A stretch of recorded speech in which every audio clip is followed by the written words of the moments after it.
Bom dia, amada igreja, a graça e a paz do nosso Senhor e Salvador Jesus Cristo. Que momento precioso nós vivemos agora, aqui de manhã, porque o Senhor está conosco aqui, perto de nós. Parece que se a gente estender a mão, a gente consegue tocar nele. Enquanto eu estava vindo para a igreja agora há pouco, eu tive um momento muito precioso com Deus. E a minha oração naquele momento, dentro do carro, foi para que eu, e não apenas eu, mas cada um de nós aqui da nossa segunda igreja, fôssemos cheios do Espírito Santo de Deus. Para que nós fôssemos cheios de tal forma que o pecado não encontrasse espaço nas nossas vidas. Para que as tentações e as ofertas deste mundo fossem feitas pequenas diante da grandeza e da glória que nós contemplamos em Deus. Eu orei para que o Senhor tomasse conta da nossa vida de tal forma que nós decidíssemos viver todos os momentos da nossa vida para Ele e para Ele somente. Eu quero, antes de nós entrarmos na meditação da palavra de Deus, orar junto com você, pedindo mais uma vez isso ao Senhor, pedindo que nós sejamos cheios do Espírito Santo do Pai. E mais do que isso, nós temos ainda alguns pedidos, tantas fraquezas, tantas fragilidades na nossa vida.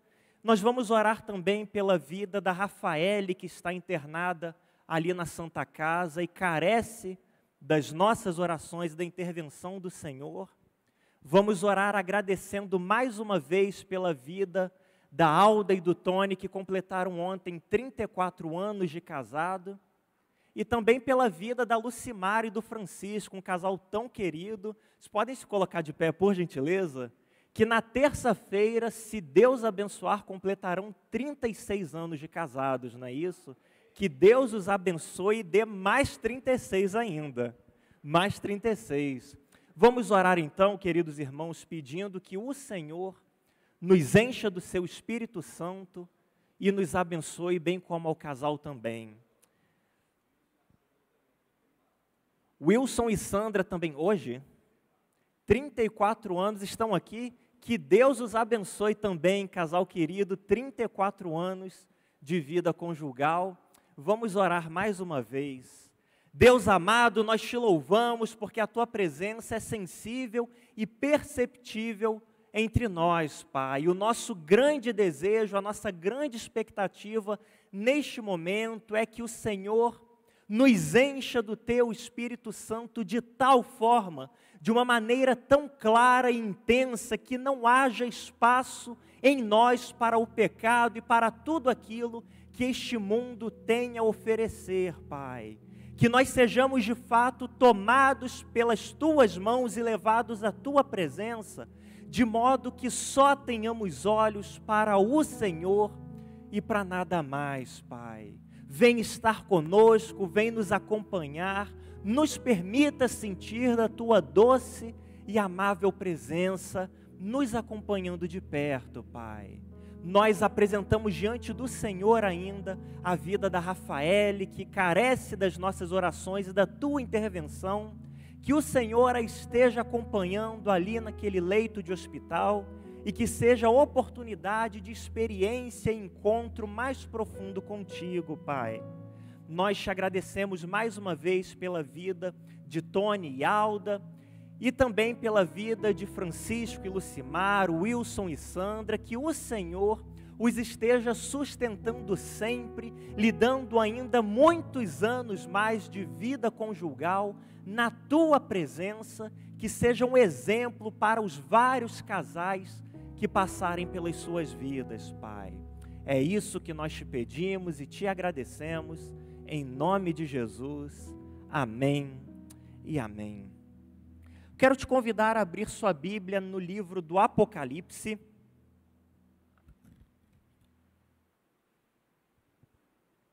O capítulo 3.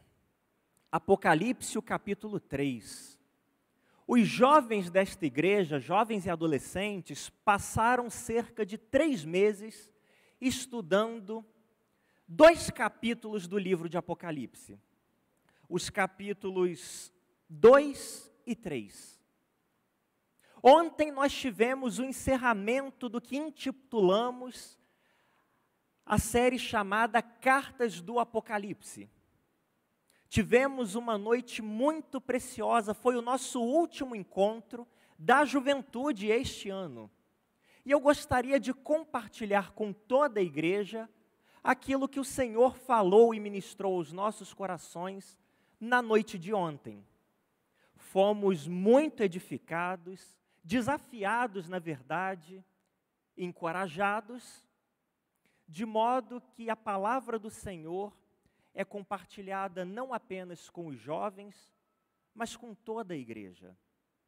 Apocalipse, o capítulo 3, a partir do versículo 14. E enquanto você termina de abrir a sua Bíblia, eu gostaria de destacar uma informação muito importante a respeito do livro do Apocalipse. O livro do Apocalipse é um livro tido como muito misterioso, como um livro que fala de coisas ocultas, um livro de difícil interpretação. E a nossa tendência, na maioria das vezes, é olhar para o livro de Apocalipse na tentativa de encontrar elementos que apontem para o fim do mundo. Na maioria das vezes, quando nós lemos o livro de Apocalipse, ou ouvimos falar de Apocalipse, nós logo pensamos fim do mundo, fim dos tempos. Mas a grande verdade é que o livro do Apocalipse não foi escrito para nos revelar aquilo que aconteceria no fim dos tempos. Não é esse o principal objetivo e a principal preocupação do apóstolo João ao escrever o livro de Apocalipse quando estava exilado lá na ilha de Patmos. A sua principal preocupação não foi que nós, cristãos dos séculos posteriores, entendêssemos e descobríssemos o que aconteceria no fim dos tempos. Quem nunca leu o livro de Apocalipse e se perguntou: será que o anticristo já nasceu? Será que o Papa é o anticristo, seja ele qual for? A verdade é que a preocupação de João não foi, em momento algum, nos revelar quem seria o anticristo, quem seria a besta que subiu do mar, a besta que subiu da terra e tantas outras figuras simbólicas registradas nesse livro. A principal preocupação e o principal objetivo de João ao escrever o livro do Apocalipse foi encorajar a igreja de Cristo na sua caminhada com o Senhor. A principal preocupação de João foi garantir que os cristãos salvos por Cristo Jesus permanecessem fiéis, caminhando firmes e inabaláveis junto com o Senhor, sem se desviar nem para a direita e nem para a esquerda. E então, movido por essa preocupação, ele escreveu 7 cartas, dirigidas às 7 igrejas do Apocalipse. A maior parte das igrejas precisava, na verdade, de um encorajamento à perseverança, porque estavam vivendo perseguições de diversos tipos. Mas algumas igrejas, e esse é o caso da igreja que recebeu a carta que nós vamos ler, a igreja de Laodiceia, não precisava tanto de um encorajamento à perseverança. Essa igreja precisava mais de um chamado de volta ao caminho correto, pois os cristãos daquela igreja haviam perdido o seu alvo de vista. E é para isso, então, e a esses cristãos, que João escreve a sua carta. E a carta diz o seguinte: escreve ao anjo da igreja em Laodiceia: estas coisas diz o Amém, a testemunha fiel e verdadeira, o princípio da criação de Deus. Conheço as tuas obras, sei que não és frio e nem quente. Antes fosses frio ou quente. Assim, porque tu és morno e não és nem quente nem frio, estou a ponto de vomitar-te da minha boca. Porque tu dizes, sou rico, tenho prosperado e nada me falta, mas não sabes que é infeliz, miserável, pobre, cego e nu. Eu te aconselho que compres de mim ouro refinado no fogo, para que te enriqueças, roupas brancas para que te cubras e a vergonha da tua nudez não seja mostrada, e colírio para que o apliques sobre os teus olhos e enxergues. Eu repreendo e castigo a todos quantos amo. Sê, pois, zeloso e arrepende-te. Estou à porta e bato. Se alguém ouvir a minha voz e abrir a porta, entrarei em sua casa e cearei com ele e ele comigo. Ao vencedor, eu lhe concederei que se assente comigo no meu trono, assim como eu venci e me assentei com meu Pai no seu trono. Quem tem ouvidos, ouça o que o Espírito diz às igrejas. Quero te convidar a fechar os seus olhos mais uma vez, nós vamos falar com o Senhor. Querido Deus, muito obrigado porque a Tua palavra preciosa e poderosa foi lida neste momento e há poder na Tua palavra, Pai. Nossa grande expectativa é que o Senhor fale conosco, que o Senhor, por meio da Tua palavra inspirada, nos faça reconsiderar a nossa vida, os nossos caminhos, e nós saiamos daqui com a convicção de que caminhamos com o nosso alvo fixo diante dos nossos olhos, que não nos desviamos nem para a direita e nem para a esquerda, mas que permanecemos firmes no Senhor e com o Senhor, Pai. Que somente o Senhor tenha espaço e voz neste momento, é o que nós te pedimos, em nome de Jesus. Amém. Infelizmente, a história é mais comum do que nós gostaríamos. Primeiro vem a conversão, e a pessoa está apaixonada por Deus, quer ler a Bíblia, quer orar, quer estar envolvida na igreja, quer conhecer cada vez mais do Senhor, está vivendo o primeiro amor. Mas o tempo vai passando e, infelizmente, muitos irmãos e irmãs começam a perder o prêmio celestial de vista, começam a se esquecer de que não foram feitas para este mundo, de que tudo que está aqui nesta terra, um dia vai passar. O tempo vai passando, e aquela pessoa que era apaixonada por Deus, e que tinha como principal preocupação da sua vida viver para o Senhor, começa a colocar os seus olhos nas coisas que estão neste mundo. Começa a colocar os seus olhos nas preocupações deste mundo, naquilo que este mundo pode oferecer. Não necessariamente coisas pecaminosas, mas coisas que têm o poder de fazer com que ela deixe de olhar para o Senhor.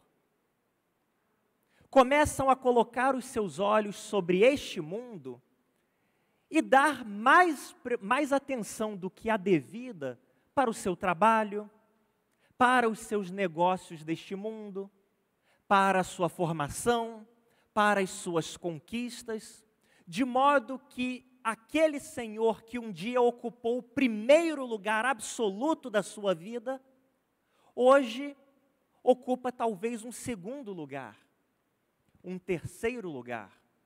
Foi deixado cada vez mais de lado e de fora da centralidade da vida da pessoa. Talvez este seja o seu caso, que quando começou a sua caminhada com Cristo, era apaixonado pelo Senhor e trocava qualquer coisa para estar na presença de Deus. Mas à medida em que o tempo foi passando, você talvez tenha acabado se deixando desviar um pouco do caminho, de modo que o Senhor não é mais o primeiro lugar absoluto para você, porque Ele foi substituído por preocupações e atividades passageiras deste mundo. Era exatamente isso que estava acontecendo com os cristãos lá da igreja de Laodiceia, que receberam esta carta do Senhor justamente para que fossem reconduzidos ao caminho certo. No início da caminhada, os cristãos de Laodiceia reconheceram a grandeza do Senhor. E é por isso que o versículo 14 diz: escreve ao anjo da igreja em Laodiceia: estas coisas diz o Amém, a testemunha fiel e verdadeira, o princípio da criação de Deus. Era assim que os cristãos em Laodiceia reconheciam o Senhor. O Amém, a testemunha fiel e verdadeira, o princípio da criação de Deus. Aquele que está acima e sobre todas as coisas, aquele que é digno de toda a atenção. No início, aqueles cristãos caminharam muito bem. Mas algumas coisas aconteceram ao longo da sua caminhada que fizeram com que eles se desviassem. E para que nós possamos entender bem o tamanho da tragédia na qual eles começaram a trilhar, eu te convido a conhecer comigo um pouco do que está por trás desta carta. A cidade de Laodiceia era uma cidade riquíssima. Uma cidade riquíssima da antiguidade, que possuía um próspero comércio, atividades comerciais muito intensas, de modo que a vida naquela cidade era uma vida muito boa. O mercado daquela cidade era um mercado espetacular. Pensa aí no melhor shopping que você já visitou ou do qual você já ouviu falar. O mercado da cidade de Laodiceia era melhor. A atividade comercial daquela cidade era muito próspera. Todo mundo comprava, todo mundo vendia, não havia falta de recursos para ninguém. Havia inclusive bancos naquela cidade. No ano 17, um terrível terremoto devastou toda aquela região. A cidade de Laodiceia foi afetada e algumas outras cidades também foram afetadas. O terremoto foi tão intenso que o Império Romano decidiu fazer o seguinte: olha, eu sei que vocês foram muito afetados pelo terremoto. O prejuízo que vocês tiveram foi muito grande. Então as cidades poderão ficar 5 anos sem pagar impostos para que possam se reerguer. O imperador disse àquelas cidades. As cidades outras aceitaram essa oferta. Mas a cidade de Laodiceia tinha tantos recursos, era tão próspera, tão bem-sucedida, que eles simplesmente disseram: obrigado, imperador, pela sua generosidade, mas nós estamos bem. Esse terremoto que destruiu toda a cidade, a gente consegue resolver isso sem problema. Isso não vai pesar no nosso orçamento. Esse desastre natural não vai representar muita coisa, não vai custar muito para os nossos cofres. Obrigado pela sua ajuda, mas nós recusamos. A cidade de Laodiceia era tão próspera que a vida ali, inclusive para os cristãos, era muito confortável. Simplesmente quando queriam comprar alguma coisa, iam até o mercado, puxavam a sua carteira, pegavam o seu cartão e passa o cartão. E eu vou comprar. O que eles queriam, o que precisassem, poderiam comprar no mercado. E um dos produtos que era mais famoso naquela cidade era justamente um colírio. Um colírio que eles haviam descoberto, um colírio que eles haviam inventado, e pessoas vinham de várias partes do mundo antigo para comprar aquele colírio. Então aplicavam sobre os seus olhos e voltavam a enxergar, e a enfermidade dos seus olhos era eliminada. Os cristãos que viviam na cidade de Laodiceia começaram a gostar muito dessa vida, de compras, de bater perna no mercado e voltar para casa cheio de sacola. E isso fez com que aqueles cristãos começassem a perder de vista aquilo para o que eles foram chamados.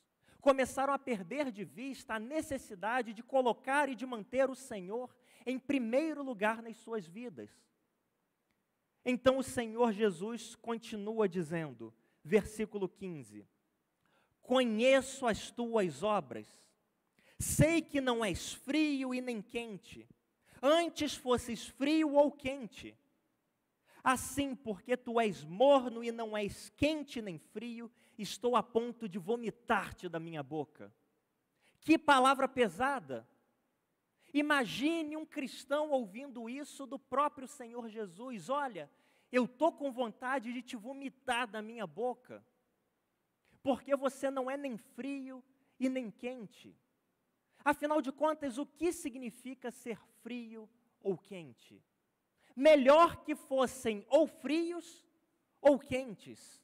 Mas isso não quer dizer melhor que fossem perdidamente apaixonados pelo Senhor ou que decididamente não quisessem nada com Ele.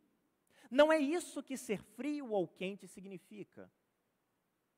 Na verdade, a vida na cidade de Laodiceia era muito boa, à exceção de uma coisa.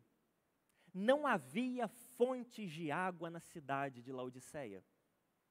Não havia fonte de água potável na cidade de Laodiceia. De modo que os laodicenses precisaram construir um aqueduto de cerca de 20 quilômetros de extensão para que a água chegasse até a sua cidade. Que tecnologia para aquela época! Mas quando a gente fala de água na antiguidade, e principalmente naquela região, nós temos algumas cidades com as quais comparar. Nós temos ali perto da cidade de Laodiceia, a cidade de Colossos, para a qual Paulo escreveu a sua carta aos Colossenses. A cidade de Colossos era uma cidade montanhosa e o topo das montanhas ficava coberto de neve. E aquela neve derretia quando o sol batia, e escorria para o rio, e os colossenses tinham uma água fria, uma água fresca, que nos dias de calor servia muito bem para matar a sede e saciar aquela sede.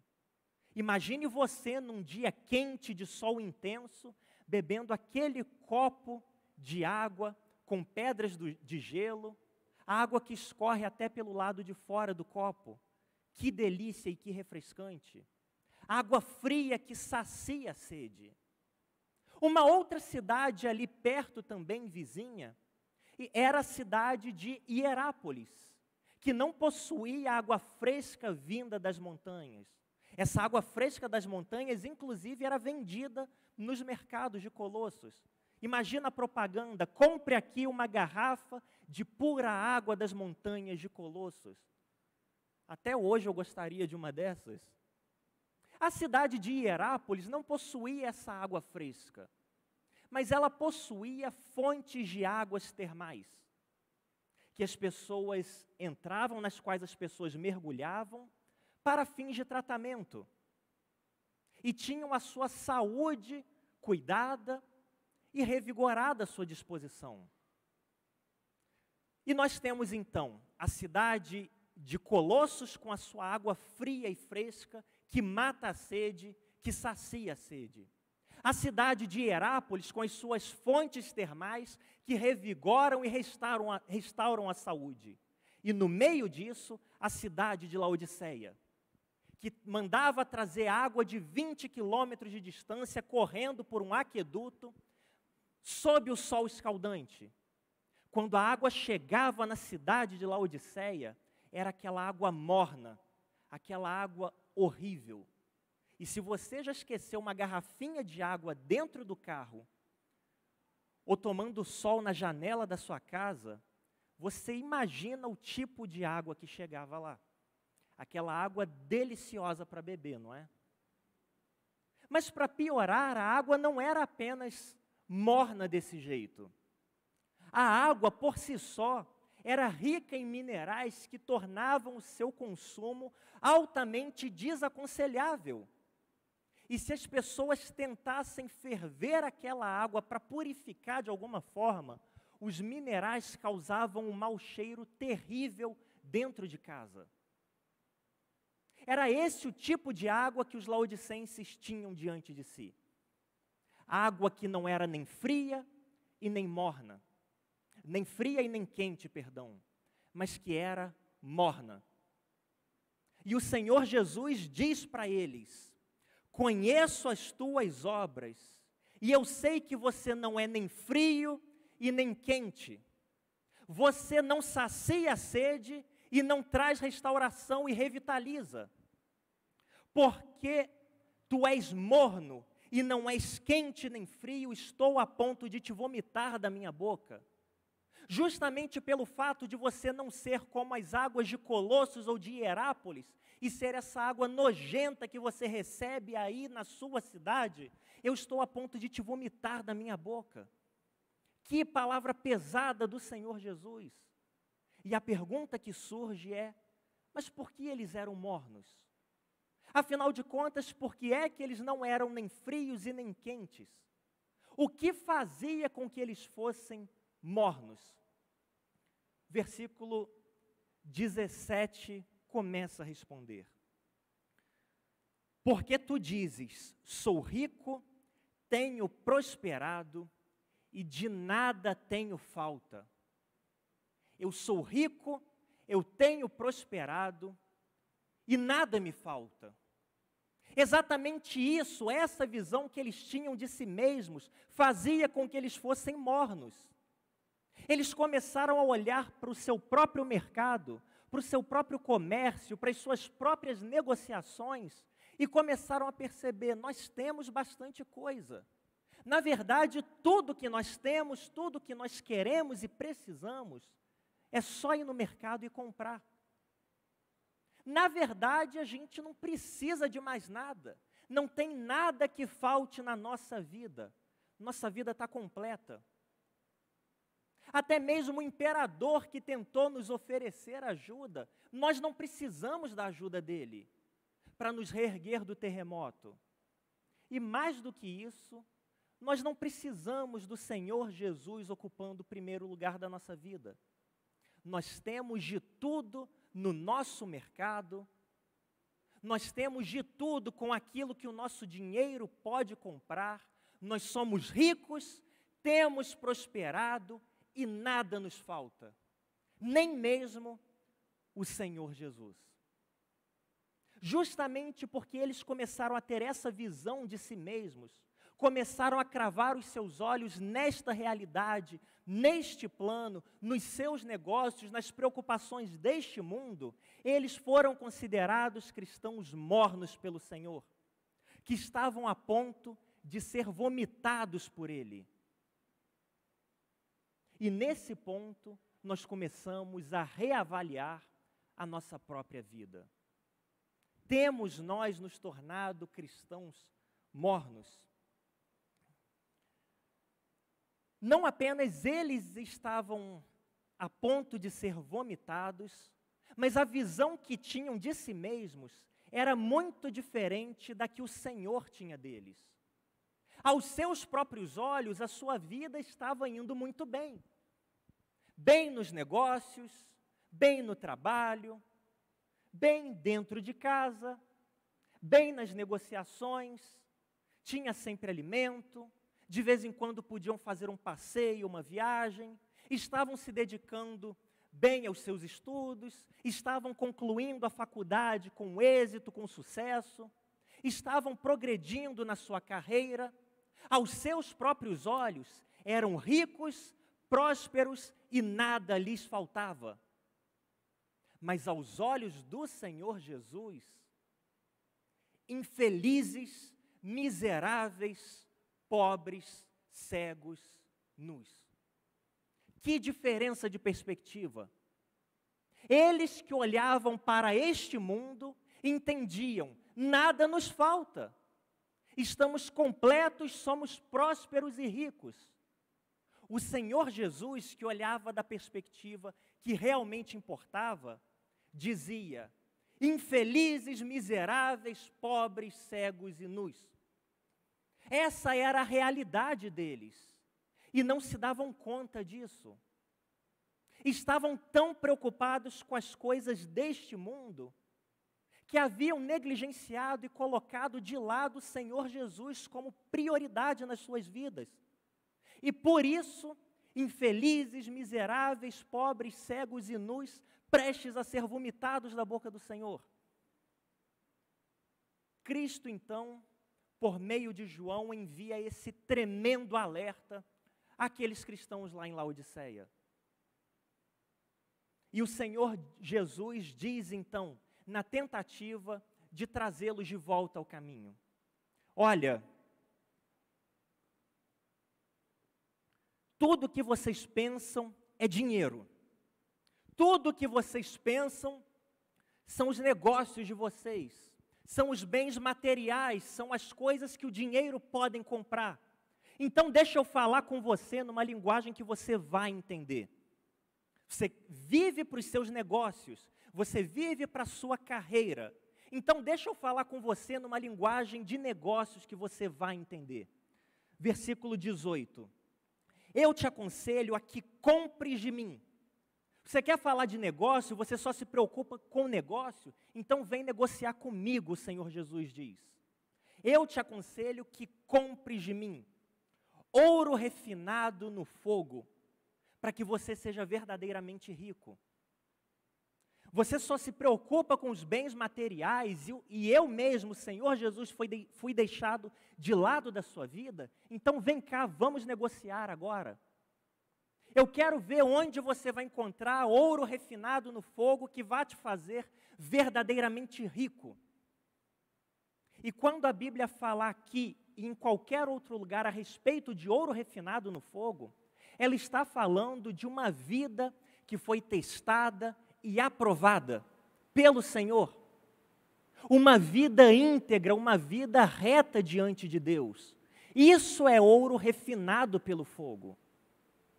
E Jesus começa a dizer para aqueles cristãos então: vocês acham que compram qualquer coisa no mercado? Eu quero ver em que loja vocês vão comprar uma vida íntegra diante de mim. Vocês acham que o dinheiro de vocês é o bastante para dar tudo o que vocês querem e sempre sonharam? Eu quero ver em que mercado vocês vão comprar uma vida reta diante dos meus olhos. Ouro refinado que te faça verdadeiramente rico. Você não vai encontrar isso em nenhum outro lugar que não em mim. Por isso eu te aconselho que você venha até mim e resolva isso comigo. Eu te aconselho ainda que você compre vestes brancas para que você se cubra e a sua nudez não seja exposta. Você está aí com seu guarda-roupa cheio de roupas. Todo dia, a todo momento, você vai na loja e compra uma roupa nova e acha que isso te basta? Eu te aconselho a vir até mim se você quiser vestes verdadeiramente brancas, que significam, em toda a Bíblia, uma vida santa diante de Deus.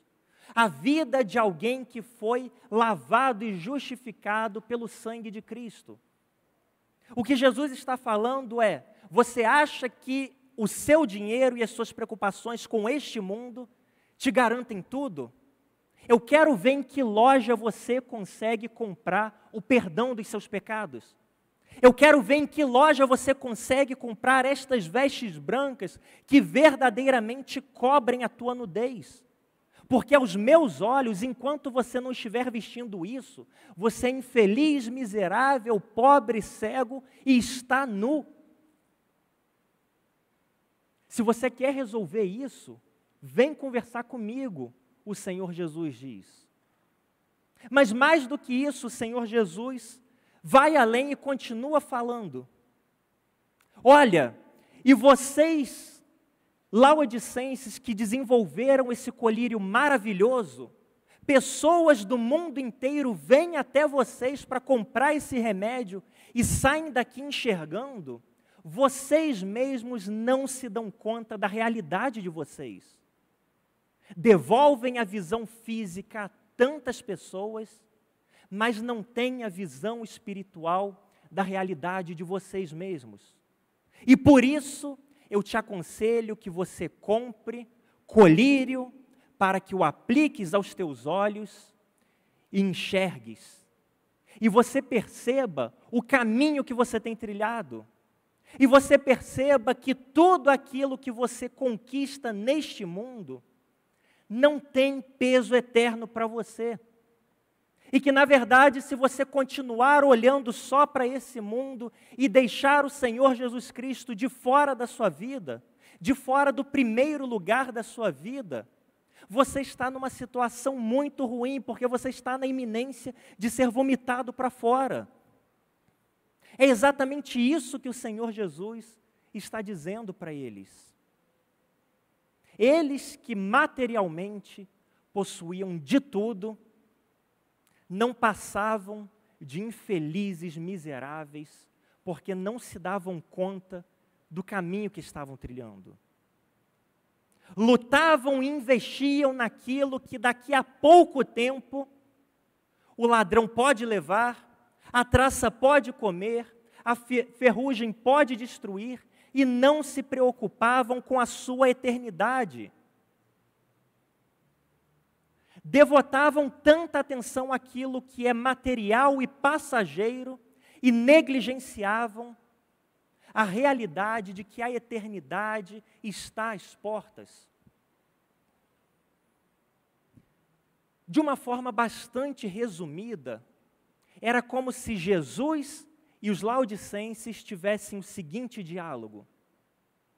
Os laodicenses falam para Jesus: olha, Jesus, a vida é muito curta e nós precisamos aproveitar. Ao que o Senhor Jesus responde: a eternidade é longa e é melhor você se preparar. Você gasta muito tempo, muitos recursos, muita energia naquilo que daqui a pouco não vai fazer diferença para você. E o que realmente importa e vai importar por toda a eternidade tem sido negligenciado. Essa mensagem, essa fala do Senhor Jesus vem justamente como uma tentativa de trazê-los de volta ao caminho, de trazê-los de volta à trilha correta. É por isso que o versículo 19 diz: eu repreendo e castigo a todos quantos amo. Sê, pois, zeloso e arrepende-te. Eu estou te falando essas palavras duras, laodicenses, porque eu te amo, e eu não quero que você trilhe esse caminho que não vai acabar bem para você. Portanto, seja zeloso e se arrependa. Reconsidere a sua vida. Repense que posição o Senhor Jesus tem ocupado na sua vida, e se não é o primeiro lugar, coloca Ele de volta no centro da tua vida, porque senão as coisas não vão acabar bem. Eu estou prestes a te vomitar.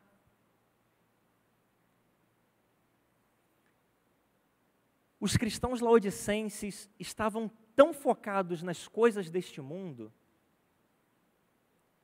e tinham negligenciado Jesus de tal forma que eles foram trazendo outras coisas para dentro da sua casa, sempre iam ao mercado e compravam uma coisa nova, sempre surgia uma preocupação nova no trabalho, sempre uma oportunidade nova que lhe roubava o tempo de estar com o Senhor. Várias coisas que foram entrando na lista, no topo da lista de prioridades das suas vidas, que chegou uma hora que a casa deles ficou cheia. Tão cheia de coisas, tão cheia de preocupações terrenas, tão cheias de objetivos deste mundo, que alguma coisa precisou sair. Não tinha mais espaço para tanta coisa na vida deles. E o que é que acabou saindo da vida deles? O Senhor Jesus. Eles se preocuparam de tal forma com as coisas deste mundo, negligenciaram a caminhada com Cristo de tal maneira, que Cristo acabou saindo das suas vidas e saindo das suas casas. E para completar a história, os laodicenses, depois que retiraram Cristo das suas vidas e das suas casas, fecharam a porta. Cristo agora está do lado de fora da casa, está do lado de fora da vida deles. Tem tantas outras preocupações que Cristo não é mais o principal. Não há mais espaço para o Senhor Jesus na vida deles. E numa palavra de muito amor, de extremo amor, o Senhor Jesus diz no versículo 20: eu ainda não fui embora. Você me colocou para fora da sua vida. Eu não sou mais a prioridade na tua casa.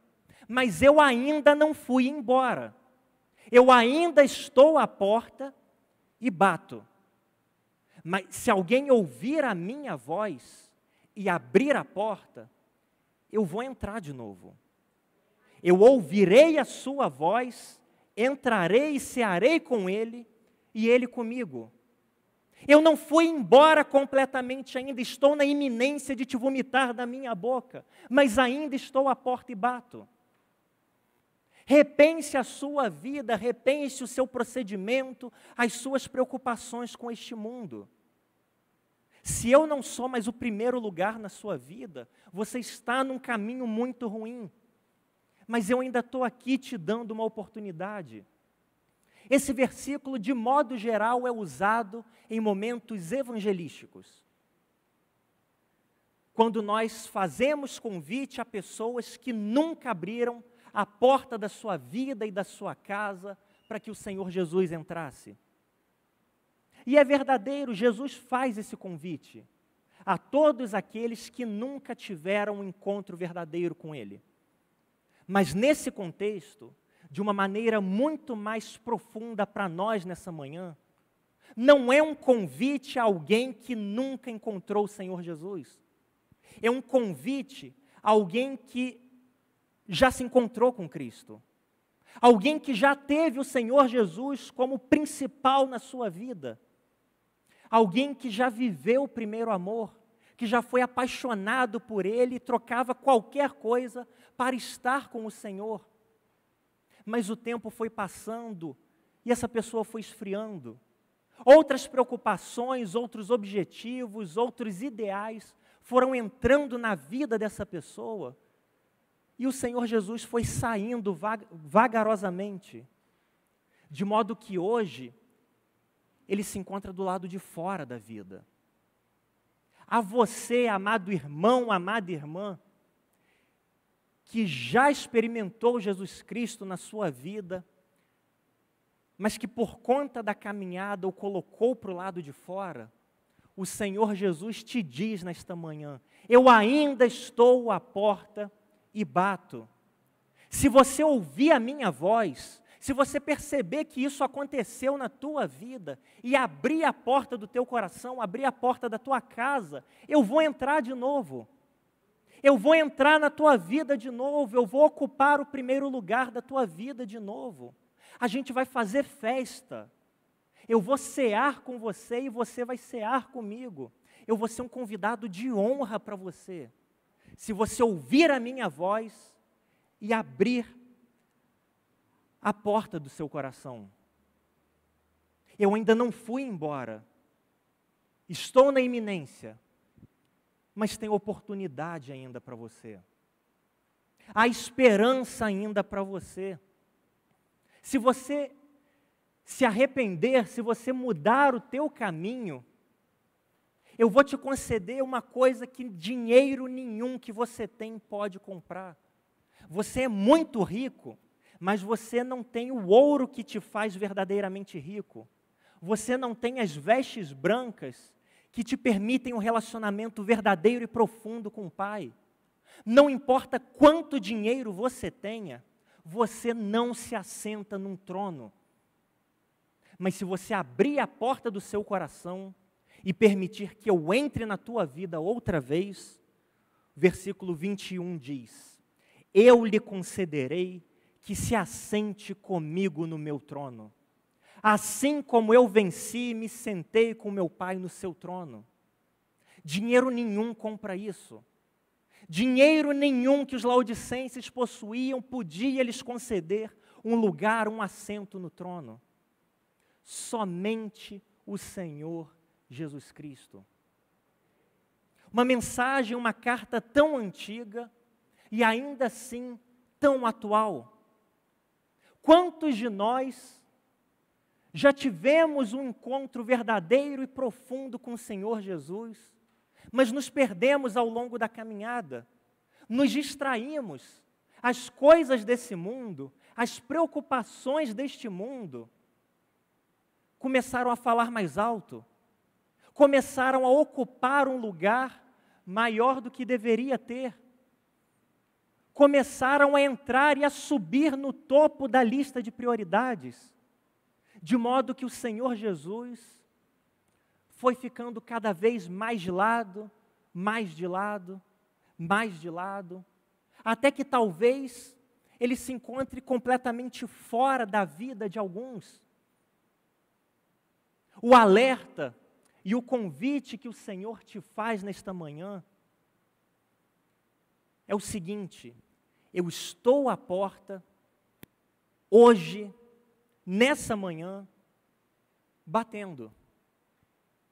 Eu te ofereço colírio para que você enxergue a tua realidade, para que você enxergue a tua vida diante de mim como ela realmente tem sido.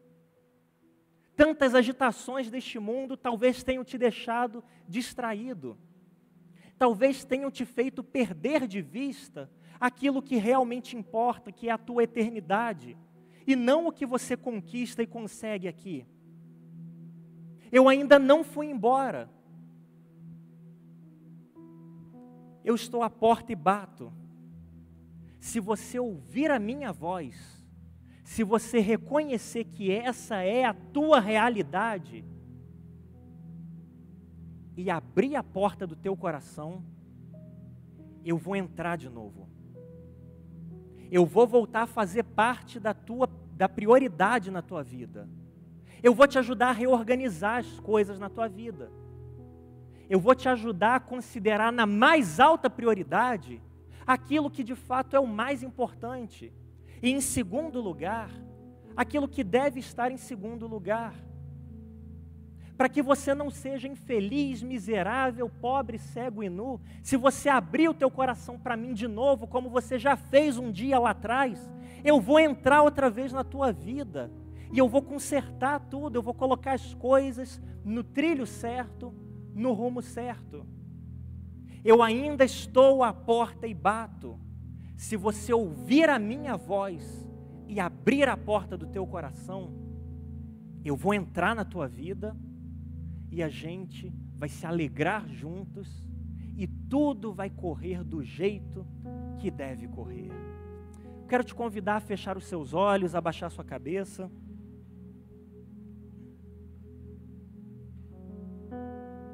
Nós vamos orar neste momento e eu gostaria de orar especialmente por você, amado irmão, amada irmã, que se identifica como um cristão laodicense nesta manhã, que se identifica com aquela igreja lá atrás, há 20 séculos, que recebeu uma carta do Senhor Jesus e percebe que ainda que a distância no tempo seja enorme, a distância na realidade é praticamente nenhuma, porque você, tal qual aqueles cristãos, acabaram tirando o Senhor Jesus da prioridade da sua vida.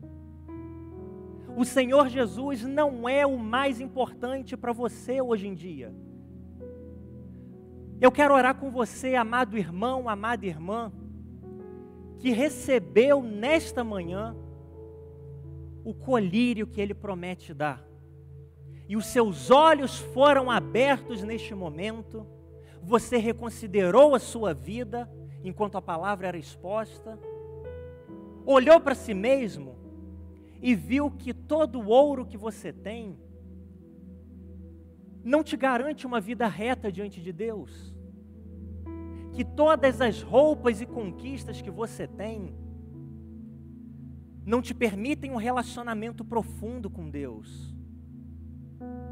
Eu quero orar com você, amado irmão e irmã, que nesta manhã ouve a voz do Senhor Jesus e decide abrir a porta do seu coração para Ele entrar. Ele já esteve lá dentro um dia, mas o mundo começou a falar mais alto e ele acabou saindo.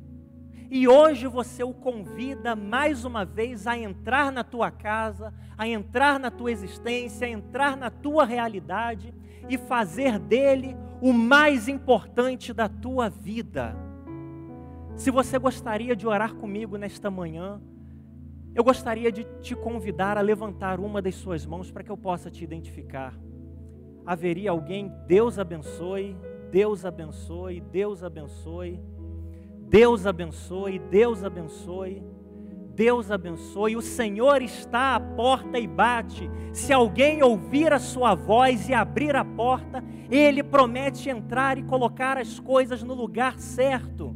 Deus abençoe, Deus abençoe. Haveria mais alguém? Deus abençoe, Deus abençoe, Deus abençoe. Que o Senhor abra os nossos olhos para que nós possamos enxergar a nossa realidade tal qual ela é.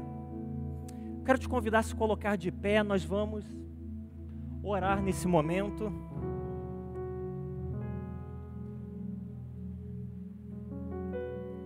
Que o Senhor nos mantenha sempre com os olhos abertos, que Ele sempre seja o que há de mais importante na nossa vida, que a eternidade esteja sempre gravada nos nossos olhos e nunca, nunca, nunca a percamos de vista.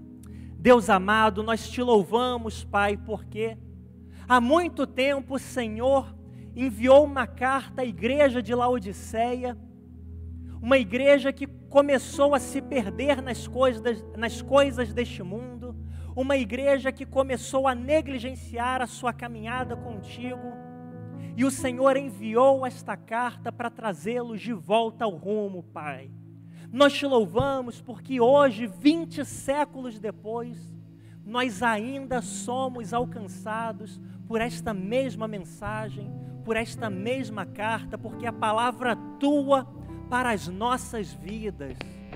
Nós te louvamos, Pai, porque ainda que tenhamos negligenciado o Senhor, ainda que tenhamos colocado o Senhor em segundo ou terceiro plano nas nossas vidas, o Senhor ainda está à porta e bate. E nesta manhã, nós abrimos o nosso coração, abrimos a nossa vida para que o Senhor entre mais uma vez e nos ajude a reorganizar as coisas, Pai. Nós te convidamos mais uma vez a entrar nas nossas vidas e ser o nosso convidado de honra, aquele para quem nós preparamos toda a casa, toda a festa, aquele que vem de fato celebrar conosco, Pai. De fato entra nas nossas vidas, de fato seja prioridade nas nossas casas, na nossa existência. É o que nós te pedimos nesta manhã, orando ainda para que nada roube a mensagem da parte do Senhor que foi lançada e plantada nesta manhã, Pai. Que o Teu Espírito Santo continue constantemente nos fazendo reavaliar a nossa caminhada e o que tem sido prioridade para nós. Nós te pedimos que desde já o Senhor prepare os nossos corações para o culto da noite, quando vamos receber mais uma vez a Tua palavra. Que o Senhor fale conosco, Pai. Nós oramos ainda dizendo que o amor de Deus, o nosso Pai, a graça salvadora de Cristo Jesus e a doce consolação do Espírito Santo da promessa conosco sejam e com todo o povo de Deus pela face da terra espalhado. desde agora e para todo sempre. Amém e amém. Que o Senhor nos abençoe. Mesmo sendo assim, o pobre pecador, Deus me ama.